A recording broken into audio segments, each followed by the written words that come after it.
Nesse vídeo a gente vai entender um pouco sobre o Dynamesh, uma ferramenta muito utilizada, principalmente para quem faz aí concepts e até mesmo, né, no início aí na blocagem das modelagens, né. Ela é bem utilizada porque ela ajusta, né, a sua topologia mantendo ela sempre uniforme, né. Quando você altera aqui o modelo, né, ele começa a esticar os polígonos e você utilizando aqui o Dynamesh ele consegue manter a topologia uniforme e assim, né, ele preserva também todos os detalhes no modelo, né, mantendo aí a resolução. Então isso significa que você não precisa ficar utilizando subdivisões para poder detalhar, né, algum conceito aí básico que você estiver fazendo. Só que essa ferramenta, ela não é algo que sempre existiu no programa, né? Antigamente, se você quisesse ajustar a sua topologia, você teria que vir aqui em Subtools e utilizar a opção Remesh. O que isso aqui faz é algo bem parecido com o Dynamesh, até porque foi baseado nessa ferramenta, né? Então, se você altera o seu modelo e clica em Remesh All, ele vai criar um novo modelo para você, baseado aí no que você alterou, e assim sucessivamente. Então, se você altera aqui esse modelo, né, precisa fazer alguma modificação, você clica novamente em Remesh All, ele vai criar para você um novo modelo, e assim ele vai até você terminar a sua modelagem, né? Só que isso não era muito interessante, né? Você vê que ele já cria umas distorções e tal, então era uma coisa que, assim, utilizada, mas não em tudo, né? Porque nem sempre era tão útil essa ferramenta. E o Dynamesh, ele acaba vindo, né? Ele acaba sendo bastante preciso, né? E você consegue até fazer mais funções com essa ferramenta. Só que antes da gente começar a clicar aqui nos botões e ver o que eles fazem, acho que é interessante a gente entender aí um conceitinho bem legal, que seria o voxel. Então no ZBrush você tem, né, essas três tecnologias, né, que a primeira seria o pixel, que é um elemento de imagem. Então quando você vê essa palavra, você imagina sempre uma junção de duas palavras, que seriam picture e elemento. Então esse elemento de imagem, ele tem aqui, no caso, a coordenada, né, x e y, e também ele guarda a cor. Então sempre que você passa aqui o seu brush no Photoshop, ele vai criar aqui essas cores, né, e esse monte de pixels. Então cada quadradinho desse seria um pixel diferente. Então aqui ele está considerando, né, o x e y que seria a coordenada e guardando a opção de cor. E no ZBrush, para você utilizar, né, o pixel, você teria que importar uma textura, ou sempre que você cria uma imagem de alfa, né, você está criando ali no caso uma imagem 2D, ou você pode também, né, exportar uma imagem do ZBrush, e aí você está trabalhando com o pixel. Você tem o pixel ele seria uma tecnologia da própria Pixologic, que é daí que vem o nome, e ele é uma derivação do pixel. Então, no caso, o que ele faz seria algo similar ao pixel. Ele tem aqui também as coordenadas x e y, e também ele guarda, né, a opção de cor. Junto com tudo isso, você tem a profundidade, que seria essa coordenada z, e também guarda materiais e texturas. Então, isso aqui é bem interessante de utilizar. Você consegue criar modelos 3D a partir de um desenho, né, dentro do ZBrush, utilizando aí a ideia 2.5D, ou seria o 2D e meio. E a gente tem também o voxel, né? O voxel também seria uma derivação do pixel. No caso, ele seria aqui um elemento de volume, né? Então, quando você vê também essa palavra aqui, você imagina que seria uma junção, né, de duas palavras. Então, no caso, você tem aqui volume e elemento. E ele seria uma derivação do pixel, porque da mesma forma que o pixel, né, não necessariamente ele necessita de uma coordenada para existir, né? Ele vai necessitar aqui de um outro pixel, no caso. Então, sempre que você faz um risco no Photoshop, você tem aqui esse pixel, e ele foi criado baseado, né, nesse outro pixel, e baseado nesse outro pixel, e você tem aqui um fundo branco, né, que é cheio de pixels. Então, mesmo que você crie, né, dois pixels, um distante do outro aqui, eles não estão separados, né? No caso, ele tem aqui um vão aqui, esse vão branco aqui que está cheio de pixel branco. Então, para ele poder existir, ele depende aqui desses pixels brancos, né? Ou de outro pixel. E assim também funciona com o voxel. Então, para esse quadradinho aqui, esse quadradinho seria um voxel. Então, para ele existir, ele depende desse outro aqui, que depende desse outro, e assim sucessivamente. Isso aqui é bem legal que você consegue criar no 3D modelos, né, bem complexos, assim. É bastante utilizado aí até em equipamentos médicos, né, para você ver ali ressonância e outras coisas. E ele não utiliza, né, essa questão das coordenadas, né, que se você, vamos imaginar aqui, por exemplo, se você tem, por exemplo, aqui um polígono, né, que tem lá o vertex e as edges. Então, para esse cara aqui poder existir, né, ele teve que ser baseado numa coordenada. Então, cada vertex dele tem uma coordenada ali, x, y, z. E aí ele sabe, né, que essa coordenada, que esse vertex está aqui, baseado nessa coordenada. E aí ele consegue criar, né, essas linhas e também o polígono em si. Só que para você criar um polígono, né, com voxel, no caso seria algo diferente, porque você não consegue alterar aqui esse vértex aqui desse voxel, que na verdade isso aqui é um voxel, ele é um modelo inteiro, né? um quadradinho inteiro. Então se você quisesse transformar esse polígono em voxel, o que ele vai fazer é se basear num grid, né? Então você tem um grid regular, quando eu falo regular seria um valor fixo, então, considerar que seja fixo, e esse valor ele se você vai ver ele normalmente nos programas, né, ele é baseado também numa matriz, então você pode chamar de grid ou matriz. E esse valor você vai ver representado aí, né, começando com 8 às vezes, ou até 16. Então você tem uma variação de 8, né, 16, 32, 64. Ou você pode ter algo um pouco mais preciso, né, que seria, por exemplo, 8, 16, 24, 32, 40. Então aqui você tem mais valores, né, fazendo essa variação aí. E para você criar, né, esse polígono aqui baseado nesse grid, né, com os voxels, você teria que utilizar uma matriz. Então, por exemplo, se você pega uma matriz de 8 e vai lá, vamos criar aqui um polígono, o voxel, né, baseado nesse polígono. Então ele iria criar aqui vários pequenos polígonos, né, por exemplo, aqui. Então ele criou um monte de caixinha aqui para poder fazer esse polígono. Se você aumenta esse número, por exemplo, vamos aumentar para 32, ele iria criar, né, duplicar ainda mais o número dessas caixinhas aqui, vamos dizer. Não seria caixinhas, estou falando, mas de uma forma bem simplista, né, só para a gente poder ter uma ideia mais fácil aqui do que acontece. Então, quanto maior seria, né, essa resolução aqui, mais voxels você teria no modelo. E aí, no caso, né, por que seria mais interessante, então, né, o 3D utilizar polígono e não utilizar voxel, né? Porque o voxel ele é totalmente maleável, você consegue guardar materiais, texturas, você consegue animar, você consegue colocar física neles e tudo mais. E o 3D, né, ele utiliza polígono justamente porque é mais fácil de você poder manipular, né? Então, quando você tem aqui um polígono, né, com vertex, você não precisa ficar criando, né, esse polígono com um monte de caixinha. Você pega no vertex e movimenta e vai ter alteração no polígono. Se você tivesse tudo em voxel, seria muito mais difícil, porque você teria que mexer um monte de quadradinho, né? Imagina como se fosse o corpo humano que tem um monte de célula, e cada célula seria um voxel, né? Então, é bem difícil de você manipular um modelo 3D dessa forma, né? E dando alguns exemplos, né, referente a isso, seria, né, um bem conhecido, o próprio Minecraft. Então você tem aqui, no caso, essa caixinha, ele é inteiro feito em voxel, então tudo que você está vendo aqui nessa telinha é voxel. Quando você coloca ela imaginar ela em 3D, cada quadradinho desse aqui, né, não digo esse grande, porque esse grande aqui seria um conjunto de voxels, né? Então, quando você dá um zoom, essas cores aqui, na verdade, não é textura, né? Isso aqui é voxel. Por isso que quando você pega lá a ferramentinha, começa a bater na caixinha, ela quebra. E o que está acontecendo é que está transformando em voxels menores. E aí dando essa sensação que está quebrando, né? Mas cada quadradinho desse aqui seria um voxel diferente. E aí, né, todos eles formam aqui esse voxel e tudo mais. Então, e junto aqui, né, ele também consegue guardar transparência. E você tem esse efeito aqui e tal. E aqui, né, invisível, né, você tem aqui o grid, né? Então, no fundo, né, aqui de tudo isso, você ainda tem um grid aqui para poder criar todos esses voxels, né? Como eu estava falando aqui, baseado nesse grid. E um outro exemplo também de como seria interessante, né, essa ideia do voxel para ser útil no 3D é que existe, no caso aqui, essa engine. Então, os caras estão utilizando o voxel para criar modelo 3D bem complexo. Então, você vê que anima tudo isso daqui, tudo que você está vendo aqui é voxel, né? Por exemplo, quando o cara dá um zoom aqui, né, no canhão, você vê aqui esses quadradinhos, né? Então, esse serrilhado que tem aqui nessa tela não são imagem, né? Não é a resolução da imagem que está ruim. Aqui é um monte de micro voxels aqui sendo criado. Então cada corzinha dessa daqui, pequenininha, é um voxel diferente. E aí ele está criando o modelo inteiro. Então você vê até aqui nesse parafuso, né? Então cada quadradinho desse daqui é um voxel diferente. E aí ele consegue ter uma manipulação disso daqui, né? Incrível, assim. Então, e assim, uma coisa que é interessante utilizar seria para escultura, né? Porque, por exemplo, aqui, ó, quando ele começa a deformar o modelo, tá vendo? Ele vai desaparecendo. Então o que está acontecendo aqui? Ele está recortando o modelo, né? Que ele está escondendo os voxels desse modelo. Então aqui, ó, você vê que está todo quadriculado. É que ele deletou os voxels desse modelo, né? Então o voxel ele é bastante útil para várias coisas, só que ele é muito difícil de manipular dentro de um programa 3D, né? Seria mais interessante para a escultura em si. É interessante, né? Você também dar uma pesquisada para saber um pouquinho mais. É uma ferramenta bem legal de ver, assim, de utilizar. Então, sabendo dessa ideia do voxel, né, que você tem o grid, você tem a resolução, você tem né, esse monte das caixinhas lá, né? Então, só para a gente ver isso aqui acontecendo dentro do ZBrush, por exemplo, eu vou pegar aqui um modelo qualquer, seria, sei lá, uma esfera mesmo, converter ela em editável. E aqui dentro de Subtool eu vou utilizar o antigo Remesh que a gente viu lá no início, né? Então, se eu simplesmente clicar aqui em Remesh, tenho aqui a resolução. Então a resolução seria aquele grid que a gente viu anteriormente, né? No caso aqui 8, 16, 32. Então aqui eu tenho a opção de 16. Se eu colocar, por exemplo, aqui 17 e dar Enter, ele vai voltar para 16.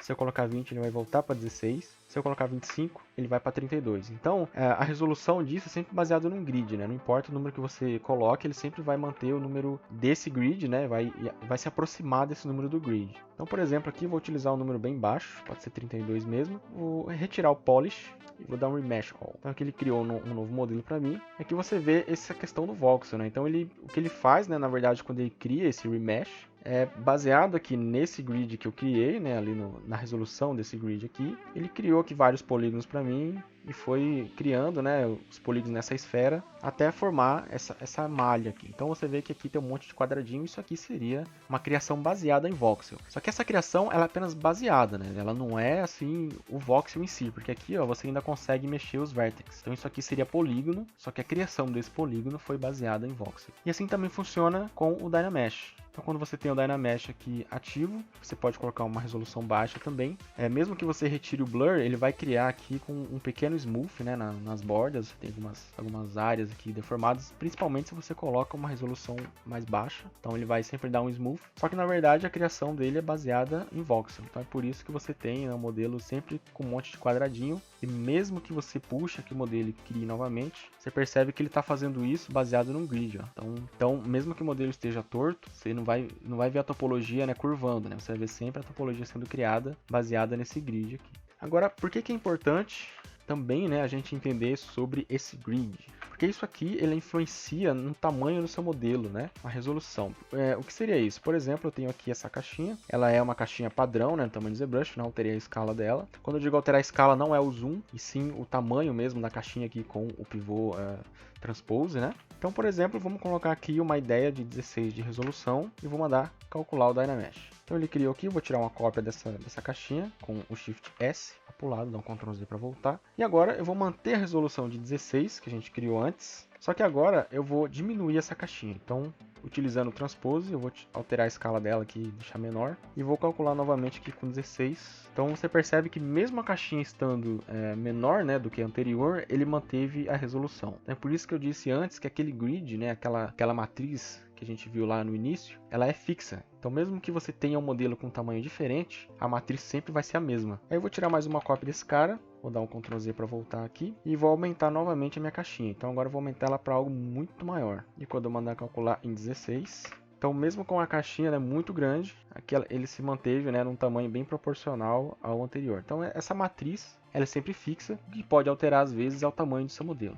Então é por isso que às vezes quando você abre, né, algum modelo de algum outro programa dentro do ZBrush, você importa e você utiliza, né, o Dynamesh, às vezes você coloca uma resolução, sei lá, 128, quando você aperta ele está muito pesado. Então nesse caso aqui, né, ele vai até demorar um tempo mais para calcular. E aí quando ele calcula, né, você vê que o modelo está com muito polígono, está uma poligonagem muito alta. Então isso significa não que a resolução está alta aqui, significa que o seu modelo está muito grande. Então no caso, para eu poder utilizar 128, tenho que reduzir o meu modelo e agora sim, né, ele está mais compatível. Então sempre que você estiver copiando algum tutorial da internet, o cara usou lá, por exemplo, eu usei 128 de resolução, ficou assim, mas o seu modelo ficou, né, com muito polígono. Ou, por exemplo, se você tiver um modelo muito pequeno e tentar utilizar aqui 128, ele vai ficar com 2 polígonos, né? Então isso aqui seria o tamanho do seu modelo e não a resolução em si. Porque mesmo se você colocar aqui, por exemplo, né, com um modelo pequeno, se você colocar no máximo, que seria 4096, ainda assim ele não vai ficar com muitos polígonos, né? Que isso aqui comparado, né, com um tamanho maior, né, seria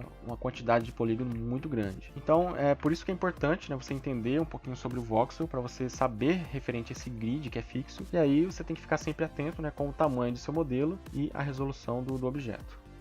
Então os botões, né, são bem simples de utilizar. Então começando com o botão Dynamesh, que ele vai sempre recalcular a sua malha. Isso baseado aqui nesse slider de resolução. E se você quiser recalcular novamente essa malha, né, no caso aqui eu alterei a resolução para colocar aqui 160. Eu clico novamente aqui, só que ele não está recalculando a malha. Isso acontece porque ele salvou, né, essa malha aqui na memória e ele só vai fazer um cálculo novo a partir do momento que você fizer qualquer alteração nela. Então no caso eu vou dar um leve smooth aqui, bem significante mesmo, só para fazer uma pequena alteração. Desligo o botão, ligo novamente, aí ele vai recalcular a malha para mim. Uma outra forma de recalcular essa malha seria, né, com o botão Dynamesh ligado, outra resolução aqui, fazer uma mexidinha qualquer. Então, com esse botão ligado, seguro a tecla Ctrl, arrasto fora do modelo, aí ele vai recalcular para mim. Então, sempre que esse botão estiver ligado, a tecla Ctrl, né, clique e arrasta fora do modelo, vai servir como um recálculo aí de topologia. Se ele estiver desligado, você pode utilizar como máscara normalmente. Mas não que você não possa, né, óbvio, utilizar ele como máscara com o Dynamesh ligado. Né? Se o modelo tiver uma máscara,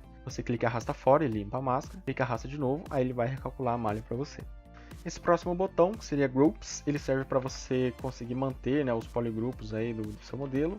Mas uma questão é que se o seu modelo tiver um poligrupo, né, em alguma das partes, por exemplo, eu vou esconder metade do modelo, vou converter uma parte em polygroup e a outra não. E quando eu tiver com o polygroup, ou melhor, com o Groups ativo, e apertar o Dynamesh, o que ele faz aqui é separar os dois modelos. Então agora esse modelo aqui virou 2, e se eu fizer isso novamente aqui, né, separando esses dois e dar grupos aqui e calcular o Dynamesh, ele vai separar novamente e assim sucessivamente. Então sempre que você tiver o grupo ali, ele vai sempre separar o modelo se o polygrupo estiver, né, nesse mesmo modelo aqui. Uma coisa interessante sobre o polygrupo é, já que ele separa, né, o seu modelo em partes, se ele tiver com grupos ativos ali, eu posso então considerar que se eu tiver dois modelos, um muito próximo do outro, e ativar o Dynamesh, ele vai grudar os dois. Só que se eu tiver com cada um deles com um polygroup diferente e colocar um groups aqui, ativar o Dynamesh, então ele vai manter os dois modelos separados. Isso aqui é bom, né? Porque caso você tenha, por exemplo, aí algum modelo, algum hard surface que tem vários modelos muito próximos e você não quer mexer em todos, basta você converter eles em polygrupos, vindo aqui em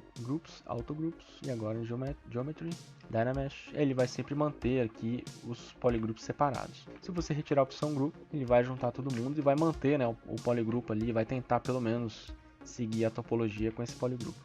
A próxima opção seria a Polish. O que ele faz na verdade é ajustar a minha topologia, né, tentando manter aí a silhueta do meu modelo. Então se eu tiver um modelo aqui, vamos colocar um Dynamesh 128 e fazer algum detalhe aqui, né, por exemplo, qualquer tipo de modelagem aqui. E vou dar um Dynamesh sem o Polish, vamos salvar essa imagem. E agora vamos dar um Ctrl Z e tentar dar um Dynamesh com Polish. Então você vê que ele tentou ajustar, né, minha topologia aqui para melhorar a silhueta do modelo. Só que algumas partes do modelo, né, na parte interior, ele não foi tão preciso, né? Ele deu uma suavizada na topologia. Então que ele tenta manter a topologia para ajustar a silhueta. Se você quiser marcar mais nessa silhueta aqui com o Polish, você precisa ter um detalhe muito mais marcado, né? Então, por exemplo, aqui, quando você tem algo que marca mesmo a silhueta aqui, né? Aí você dá um Polish, agora sim você tem essa linha bem quinada aqui, tem uma quina bem marcada aqui nessa linha. Então o Polish ele vai alisar a sua topologia inteira e vai manter, né, as linhas mais fortes aqui na silhueta do modelo.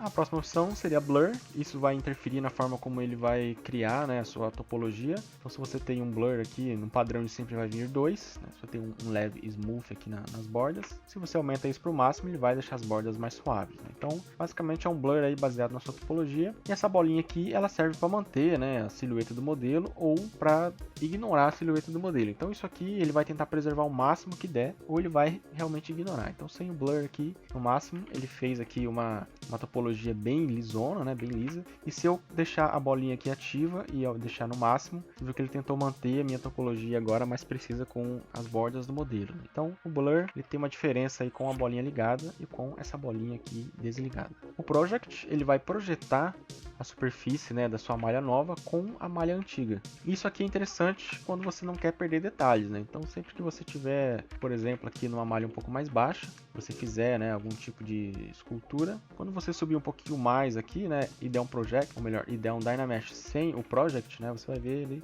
ele vai tentar preservar algum detalhe, mas não é tão preciso. Se você ativar o project, aí agora ele deu uma precisão um pouco melhor, né? Você vê que tem um pouco mais de definição, só que ele projetou tudo, né? Então isso significa que os quadradinhos aqui desse modelo antigo também foram projetados, né? Só que é interessante usar quando você está fazendo algum concept que tem ali um detalhe mais definido e você não quer perder a silhueta desse detalhe, né? Ou o nível de detalhe também. Então usar o project aí, ele vai sempre projetar a nova malha em cima da malha antiga.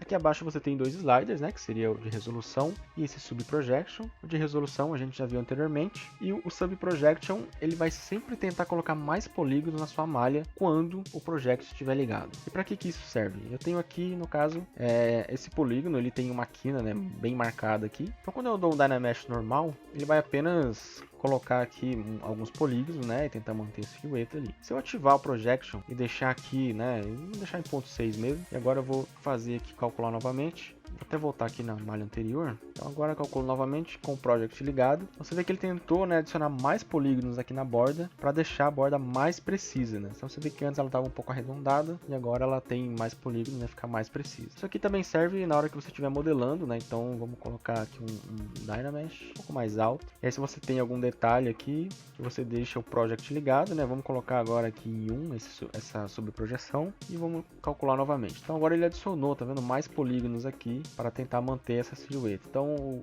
esse subprojection, né, ele vai fazer uma projeção um pouco mais precisa aí da sua malha. E essas últimas opções aqui, né, esses botões, eles são referentes aos brushes de insert. Então toda vez que você quiser utilizar essas opções, elas só vão funcionar se você tiver aqui um brush de insert junto com o Dynamesh. Então para a gente utilizar, né, esse brush de insert, eu preciso antes que a minha malha aqui esteja calculada. Então eu não posso utilizar o brush de insert aqui e tentar usar o Dynamesh com essas opções, porque não vai funcionar. A primeira coisa é, calcula ali a sua malha, deixa o Dynamesh ligado. Vou pegar um brush aqui qualquer de insert e vou colocar aqui, por exemplo, um cilindro. Então mandei o cilindro ali, vou colocar ele um pouquinho mais para dentro e vou retirar uma máscara, né? Porque quando você cria um insert aqui, ele cria uma máscara aqui no seu modelo, retira a máscara com o Ctrl. E agora, né, esse botão aqui de Add, ele vai juntar esses dois polígonos aqui. Toda vez que eu apertar Add, ele vai juntar. Eu posso adicionar nova malha, retirar a máscara, clico em Add, ele vai sempre juntar esses dois modelos ali. Então o botão Add, adicionar. O próximo botão, que seria Sub, ele vai subtrair. E para ele subtrair, você não pode utilizar, né, uma inserção normal do modelo. Você tem que estar segurando a tecla Alt. Então, segurou no Alt, ele fez uma malha que está aqui dentro, está invertida, só que ela não apareceu porque está do lado de dentro, né? Então agora eu vou usar o Transpose, puxar ela para cima um pouquinho, você vê que ela está invertida, né? E agora eu vou dar um Sub. Ou melhor, eu dei o Sub, mas não aconteceu nada, isso porque o modelo está com máscara. Então eu retiro a máscara, Sub, e agora sim, ele vai subtrair o modelo aqui baseado, né, na minha malha que foi inserida anteriormente. E seguindo a ideia, né, dessa malha aqui que está negativa, então vamos inserir novamente aqui, segurando a tecla Alt, cliquei, arrastei, vou puxar ele para cima, ele está invertido o modelo. Vou utilizar essa última opção que seria esse End. Esse aqui ele vai tirar, né, o negativo entre os dois modelos. Então quando eu clicar em End, tirando a máscara, né, clique em End, ele preservou, né, só o que está dentro dessa intersecção aqui. Então entre esse quadrado e esse cilindro, tem alguns modelos ali, e o End faz preservar essa região. Agora uma coisa, né, interessante referente a essas opções aqui, você repara que toda vez que eu adiciono um modelo aqui com a tecla Alt, ele converteu ele em branco. Então ele tem um poligrupo branco aqui. Isso aqui é um poligrupo para subtração de Dynamesh. Então se você vir aqui nessa opção Polygrupos, você tem aqui uma opção chamada Group as Dynamesh Sub. Então que seria, né, um grupo para você subtrair o Dynamesh. Então eu posso colocar qualquer modelo aqui, por exemplo. Esse modelo que está com máscara aqui, eu vou isolar ele aqui em cima. Vamos fazer um grupo, né, de subtração. Então ele vai converter o modelo em branco. E agora, ao invés de eu clicar aqui, que eu posso clicar em Sub, ele vai subtrair também. Ou você pode apenas mandar ele calcular novamente e ele vai subtrair. Então toda vez que você quiser subtrair alguma coisa, você pode utilizar essa opção de Sub, né, com a tecla Alt. Então segura, né, a tecla Alt, coloca o modelo ali, tira a máscara, aperta em Sub. Ou você pode pegar qualquer modelo, se você quiser pegar até, no caso, esse outro box. Vamos colocar um box aqui, rotacionar ele. Vou converter agora esse box aqui, Ctrl Shift Click, converter ele aqui em branco, Polygroup, Dynamesh Sub. E agora eu não preciso utilizar esses botões. Eu posso utilizar também, mas eu posso apenas clicar e arrastar aqui com o Ctrl, ele vai subtrair meu modelo. Então é uma opçãozinha interessante aí de você conseguir fazer, né, as suas modificações no modelo, né, subtraindo ou adicionando, tanto com os botões, né, quanto o polygrupo para subtração. E seguindo, né, essa mesma ideia, né, do polygrupo aqui para subtração, você tem também o botão Create Shell. Então o Create Shell seria para você criar uma casca. Então toda vez que você adicionar um modelo aqui, vamos colocar o cilindro novamente, está invertido, né, segurando o Alt, e agora quando eu clico em Create Shell, ele vai criar para mim uma casca aqui no lado de dentro do modelo, né? E aqui você pode controlar a espessura dessa casca, então aqui no caso está com 4, eu posso pôr 2, Create Shell, e ele deixou a casca bem mais fininha aqui.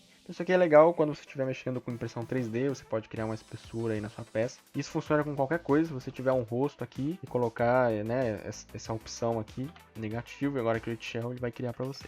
Isso também funciona com a mesma ideia, você pode colocar qualquer modelo, isola o modelo com Ctrl Shift, Polygroups, Dynamesh as Sub, e agora, vamos colocar ele um pouquinho para dentro aqui, aí Create Shell, aí ele vai criar para mim essa casquinha aqui. Então sempre que você estiver utilizando essa opção, não esqueça de utilizar também a opção Group as Dynamesh Sub, que pode te ajudar bastante aí para outros tipos de modelo. Então essas seriam, né, as opções de Dynamesh que você tem disponível, espero que tenha sido útil. Qualquer coisa, deixa aí nos comentários, a gente vai tentando ajudar e respondendo o que for possível. É isso aí, valeu, até a próxima.